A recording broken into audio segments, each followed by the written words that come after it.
নাও এন্ট্রোটা দিয়ে দাও। এই যে হ্যালো হ্যালো আমার ফ্যামিলি, আমার মাথার অবস্থা তাতে কি হয়েছে? না।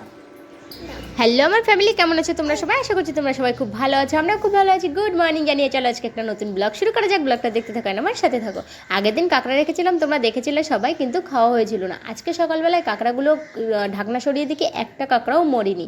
তারপরে দেখো আমাদের কাঁকড়া তো কোটা হয়ে গেছে, তারপরে একটা কাঁকড়া দেখো কোথায় লুকিয়ে আছে। ও বালতির থেকে একা একাই পড়ে গেছে, পড়ে ওখান থেকে বাবু এখানে এসে আমাদের ডাস্টবিনের পাশে লুকিয়ে বসে আছে।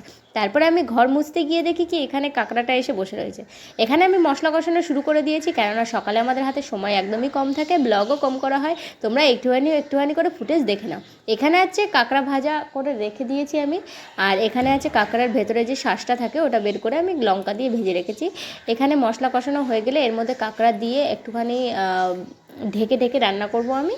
তো চলো এখন একটুখানি ধনেপাতা কুচিয়ে এখানে আলাদা করে রেখে দিয়েছি, উপর থেকে ছড়িয়ে দেবো। আর এখানে ভাতটা উতর আসার সাথে সাথে নামিয়ে রাখি, তারপরে তরকারি ফরকারি যা যা করার করে নিই, তারপরে আবার ভাতটা একটুখানি দিয়ে গরম করে নামিয়ে ফ্যানটা কেড়ে নিই, একদম ঝরঝরে ভাত হয়ে যায় আমাদের। এটা করার একটাই কারণ, কারেন্টের বিল বাঁচানোর জন্য। আমরা ইন্ডাকশানে রান্না করি, আমাদের কারেন্টের বিলটা একটু বেশি আসে, সেই জন্যই। তো রেসিপিটা দেখো এত সুন্দর লাগছে দেখতে, আর খেতেও খুবই টেস্ট হয়েছিল। আরাধ্যার পাপা প্রথমে তো ঘিলু দিয়েই ভাত মাখিয়ে নিয়েছে, আর মনা বলছে আমি ওকে কাঁকড়া দিয়ে দাও, আমি কাঁকড়া দিয়েই শুধু খাবো। তো দিদি আর আজকে কাঁকড়া খায়নি, ওর অ্যালার্জি আছে বলে ও আগের থেকেই খায়নি। অ্যালার্জি আমাদেরও আছে, বাট ভয়তে ভয়তে তবুও খেয়েছি, এত সুন্দর লাগছিল টেস্ট। অনেকদিন আগে বাড়িতে একবার রেখেছিলাম, আমার শাশুড়ি রেখেছিল, তো সেই সময় একবার খেয়েছি। আর এই যে সেই সময় ভয়তে ভয়তে খাওয়ার পর আমার অ্যালার্জি হয়েছিল, আজকে কি হবে আমি জানি না। জব তক না পড়ে আশিক কি নজর।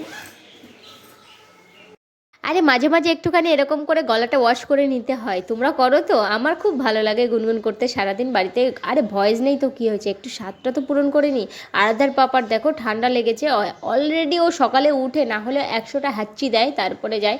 এটা হচ্ছে অ্যালার্জির সমস্যা। আগের দিন ডাক্তারের কাছে গেছিলাম যখন, কথায় আছে লোভে পাপ, পাপে মৃত্যু। তো সত্যি কথাটা একদমই বাস্তবই। আজকে সকালবেলায় কাঁকড়া রেখেছিলাম, কাঁকড়া খেয়েছি। কাঁকড়া খাওয়ার পরে আমার অ্যালার্জি হয়েছে। আমি জানতাম আমার কাঁকড়ায় অ্যালার্জি হয়, তারপরে আমি খেয়েছি, তোমাদের সাথে তো সকালেই বলছিলাম।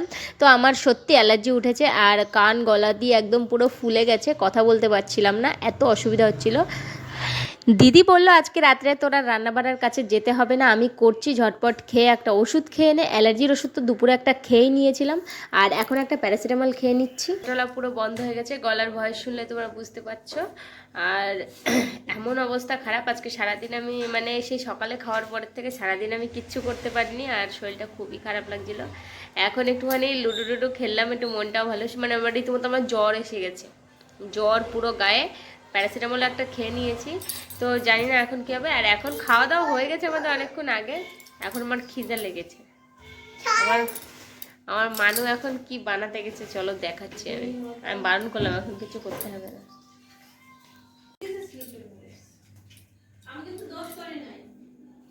কি বানাচ্ছ বলো, কি বানাবো? আমি ইয়ে খাবো, আমি ইয়ে খাবো। কি বানাবো বলো তো আমাকে, আমি খাবো না কিচ্ছু। তা বলিস কি খাবো বলো। আমি স্যুপ খাবো, স্যুপ বানাই দাও, স্যুপ খাবো। স্যুপ খাবো, স্যুপ। না আমি খাবো না, ডিম দিয়ে ময়দা দিয়ে আমার কোনো কিছু খাবো না। আমি রুটি খাইছি রাত্রে, আমার আর কিছু খেতে ভালো লাগছে না, আমি খাবোই না। ও যায় চুপচাপ করে গিয়ে বসো, আমি খাবোই না, তুমি চুপচাপ করে আনলেও আমি আমার জন্য খাবার তৈরি করে নিয়ে চলে এসছে, বারণ করলাম তাও শুনলো না। আমি শুধু বলেছি আমার খিদা লেগেছে। তো অনেক দিন ধরে আমি বলছিলাম যে স্যুপ খাওয়ার কথা, তো বলছে ঠিক আছে তুমি যেয়ে বসো। আমি প্রথমে বলছে যে রুটি দিয়ে এগরোল করবো, তাই বলছি আমি খাবো না। তারপরে আমাকে না বলেই স্যুপটা করে নিয়ে চলে এসছে। এই ছোট ছোট ভালোবাসাগুলোর জন্য আমাদের বন্ডিং এত স্ট্রং হয়ে আছে এখনও। তো চলো বন্ধুরা, আজকের মতন ব্লগটা এখানেই শেষ করে দিচ্ছি। ভালো লাগলে প্লিজ লাইক কমেন্ট শেয়ার আর সাবস্ক্রাইব মাই ইউটিউব চ্যানেল। দেখা হচ্ছে তোমাদের সাথে নেক্সট ব্লগে।